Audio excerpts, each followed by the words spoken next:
El tema más o menos está enfocado con lo que de 2 a 4 hablamos, que es trauma pélvico. Espero que no estén aburridos de tanta pelvis, es como yo lo enfoqué. Y la verdad, mi idea es que nosotros existimos, que la radiología intervencionista de pronto en otros ámbitos no somos tan conocidos en el sentido de que en un equipo de trauma hacemos parte y podemos ofrecer ciertas ayudas, tanto diagnósticas y terapéuticas en los pacientes. Esta es una corta charla en que tocaré algunos aspectos concisos como para darnos un contexto y adentrarnos a hablar de ciertos aspectos anatómicos que tenemos que tener en cuenta, a alguna cosa corta de diagnóstico por imágenes, hablar de aspectos técnicos sobre la terapia endovascular en sí y unos mensajes finales. Para ponernos en contexto, quiero darles unas ideas que ya seguramente ustedes conocen, pero también para ganarme unos minuticos en, en la charla. Sabemos que el trauma pélvico, y ya lo comentamos y vieron todos esos casos de ahorita, se asocia a una alta morbilidad y mortalidad, principalmente por las lesiones vasculares y el sangrado, que eso es lo importante. Esa es la primera causa en trauma pélvico de mortalidad, es lesiones vasculares que causan sangrado. Y el manejo de estos pacientes, como lo vimos que estábamos sentados diferentes especialidades, requiere de un enfoque coordinado de médicos cirujanos que están en el departamento de urgencias, de los ortopedistas y radiología intervencionista. Obviamente nosotros estamos aquí como en un ámbito enteramente ortopédico, pero el trauma pélvico realmente tiene muchas etiologías. Obviamente el trauma cerrado incluye las fracturas pélvicas, que es lo que va a hacer la hemorragia, pero también existen los traumas penetrantes por heridas de arma de fuego, cortopunzantes, lesiones iatrogénicas por cirugía, por procedimientos endovasculares que tienen pseudoaneurismas y lesiones vasculares cuando hacen la intervención, ya sea por cardiología, radiología intervencionista, cirugía vascular. Aquí también están todas estas traumas pélvicos de maternas por placentas o por cirugías ginecológicas, oncológicas, en fin, digamos que la etiología en trauma pélvico es variado. Obviamente hoy nos centramos en fracturas pélvicas, lo importante es controlar el sangrado. Eso es lo que va a evitar o lo que va a repercutir en el bienestar del paciente. Depende de donde lo lean, la tasa de mortalidad en el contexto de un trauma pélvico mayor por la hemorragia y la inestabilidad hemodinámica que esto produce, depende de donde lo lean, llega hasta un 56%, es decir, que es algo para, para tener en cuenta. El 40% de los pacientes con fracturas pélvicas presentan una lesión vascular.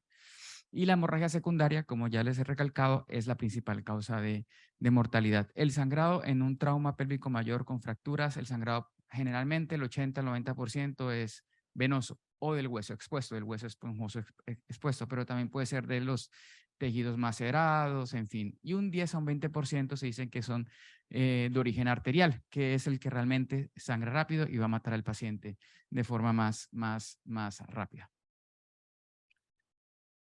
Cuando hablamos de lesiones vasculares arteriales, principalmente provienen de las ramas de la división anterior, de las ramas de la división anterior y posterior de la arteria ilíaca interna, en la gran mayoría de casos, pero también pueden venir de otras arterias, las lumbares, la ilíaca externa, las ramas de las femorales en la región inguinal, en fin, digamos que, pero la gran mayoría en fracturas pélvicas van a provenir de la división anterior y posterior de la arteria ilíaca interna. Un mensaje para llevar para que se les quede.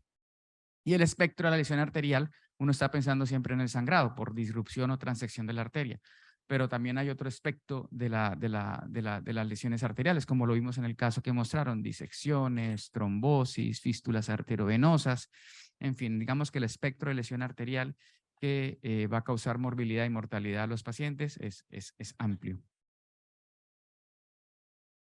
Esas son imágenes de angiografía, de arteriografías con sustracción digital en que les estoy mostrando el espectro de lesiones vasculares, solo un espectro. Hay otros pues que no tengo, que no se los muestro, pero puede haber extravasación por un sangrado focal, una extravasación mayor por un sangrado más difuso. Si ustedes en esta rama de la arteria ilíaca interna ven un defecto lineal de llenamiento, que es lo que se ve, así se ven las disecciones arteriales, y pues esto no es pelvis, pero pues aquí vemos una arteriografía renal en que hay un pequeño pseudoneurisma en un paciente que tenía sangrado mayor intraabdominal. Algunos aspectos anatómicos vasculares que tenemos que tener en cuenta cuando planeamos o enfocamos el tratamiento, ya sea cuando vamos a la arteriografía y la posible embolización pélvica. Generalmente, la gran mayoría de estos pacientes, quisiera uno, va a tener angiotomografía, en el que uno va a detectar cuál es el sitio sangrado, cuál es la arteria, cuál va a ser el acceso, y eso va a ser la gran mayoría de pacientes. Habrá una minoría en que es tan inestable el paciente y que si lo permite y si todo el equipo está coordinado, vamos a salas sin angiotomografía, y a veces el tipo de trauma, el tipo de fractura, el tipo de lesión nos va a permitir orientarnos de pronto cuál arteria y de qué lado vamos a embolizar o vamos a estudiar primero, por ejemplo. Se dice que ustedes, acuérdense que ustedes tienen la clasificación de fracturas pélvicas, si es por trauma lateral, compresión anteroposterior, compresión vertical. Se dice que las fracturas por compresión lateral se asocian a hemorragias más de las ramas de la división anterior de la ilíaca interna, es decir, las que llaman ramas viscerales, generalmente la arteria pudenda interna y obturatriz. Y más o menos, esta es la ilíaca externa, más o menos la arteria ilíaca interna, estas son las ramas de la división anterior que van a dar ramas a los diferentes órganos pélvicos intraabdominales. Generalmente estos están en las fracturas por compresión lateral.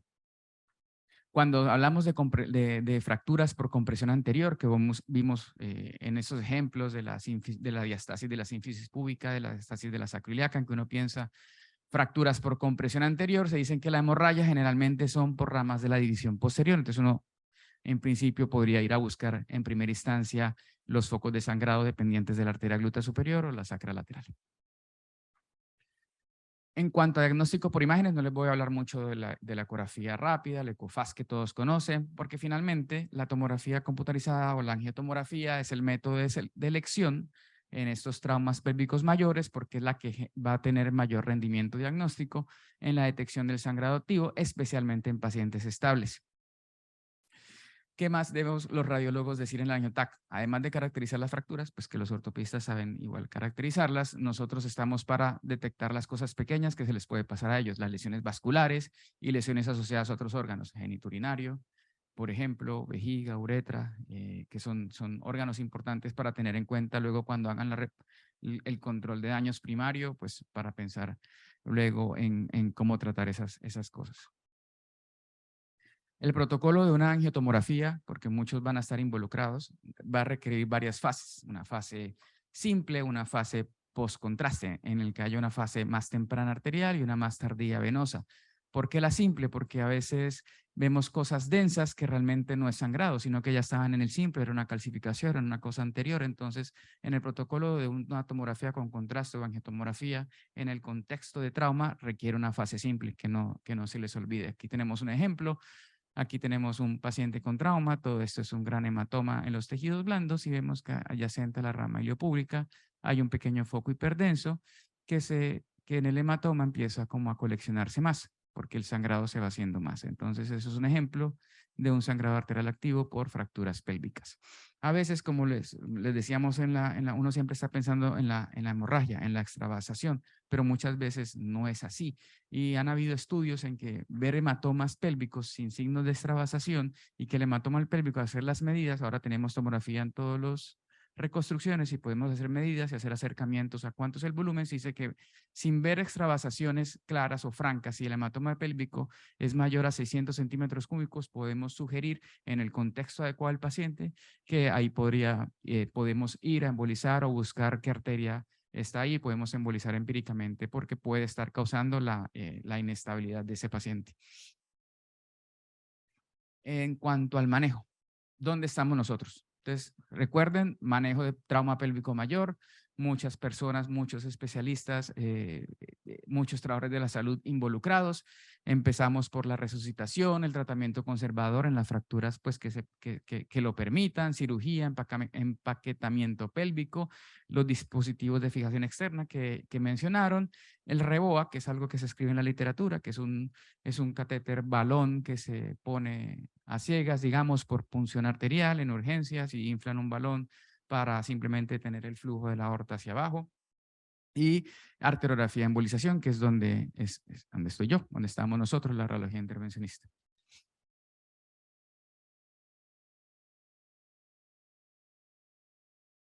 Entonces, Estos métodos de fijación y estabilización externa por parte de medicina de emergencia, el cirujano de trauma o finalmente el ortopedista, en combinación con la angiografía y la embolización, se ha convertido en los pilares fundamentales en el manejo del sangrado secundario en pacientes con trauma pélvico mayor. Que no se les olvide esa parte. ¿Cuándo hacerlo? Timing. ¿Cuándo hacer angiotomografía? ¿Cuándo hacer embolización? Lo clave es el timing, es el momento adecuado. Es saber escoger el paciente y el momento adecuado. ¿De qué va a depender eso? Del estado clínico del paciente, del estado hemodinámico del paciente.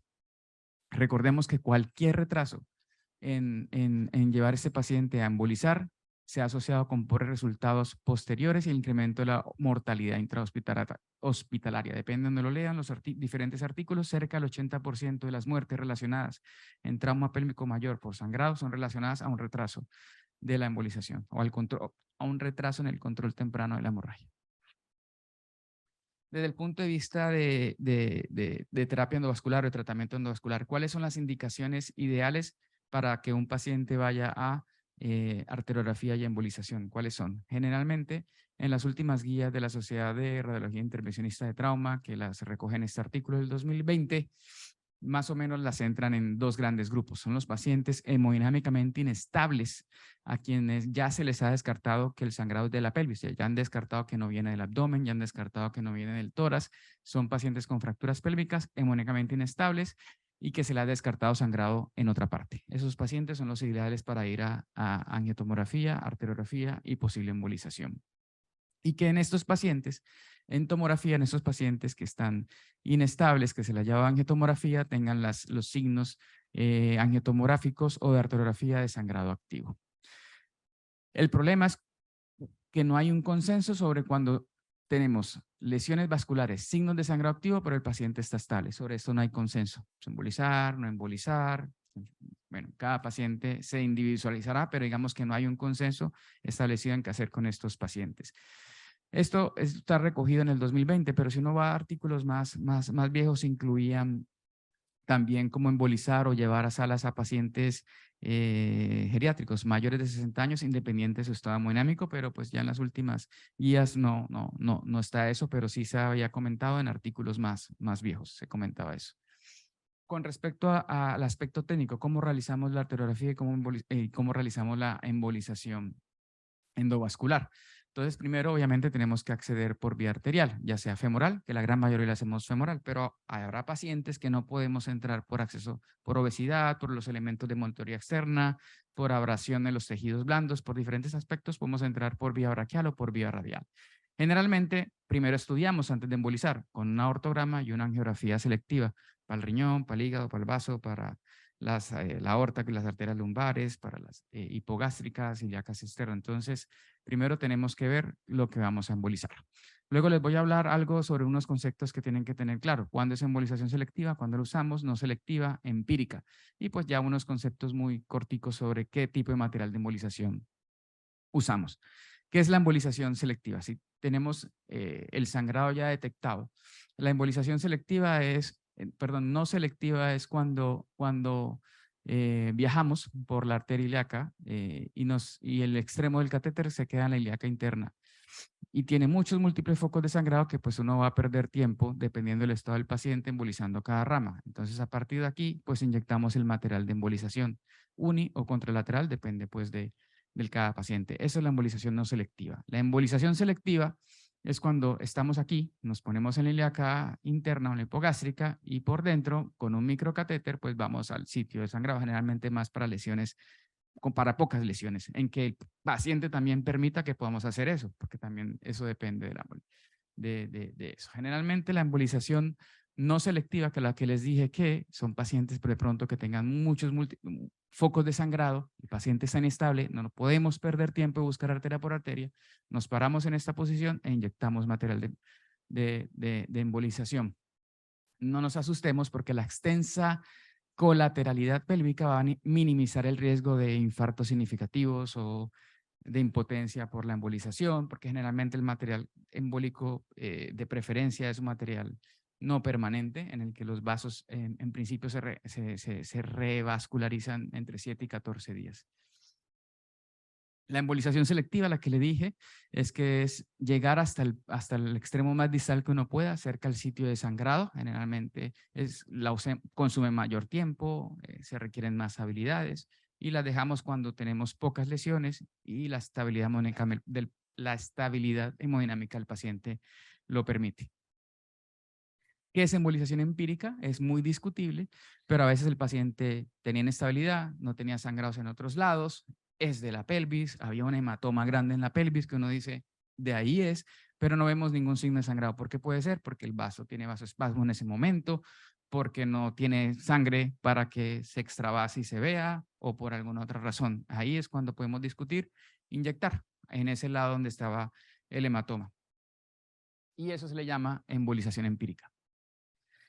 Sobre los materiales de embolización, ya les dije, generalmente lejos se usa más frecuentemente lo que llamamos gelatina absorbible, la marca más común es Gel Foam, lo encuentran en los artículos, pero hay Gelita Sponge, hay Esponjostan, pero es un tipo de gelatina absorbible que uno lo corta en pedacitos, lo manda en torpedos o lo forma en una especie de mezcla con líquido y manda esa mezcla. Generalmente es estas, que es como un icopor parecido.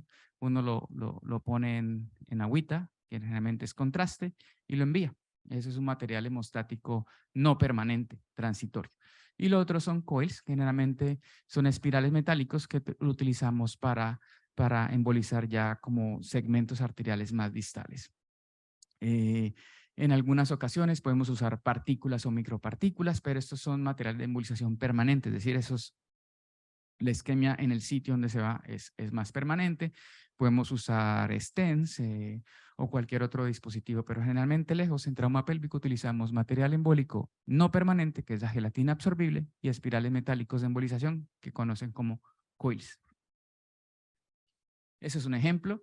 24 años, masculino, era un trauma por desplazamiento. Pueden ver las fracturas pélvicas que tenía. Este paciente no era una fractura muy inestable, pero por las condiciones clínicas, en su evolución y por la tomografía, y decidieron que estaba sangrando de algún lado. Aquí vemos la fractura del aspecto anterior de la ilíaca.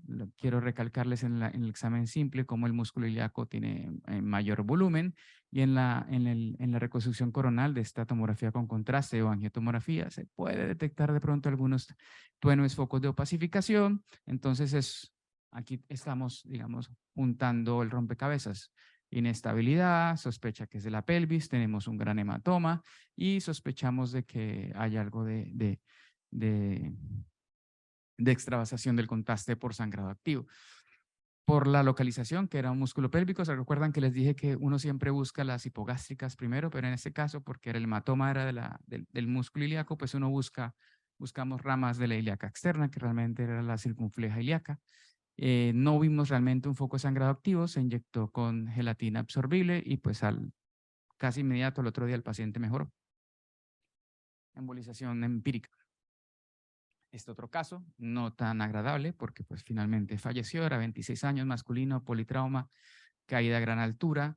Tengo esta imagen coronal para decirle que tenía trauma renal, se le veían las fracturas pélvicas, por alguna razón que no me acuerdo, ya hace años, ya estaba empaquetado.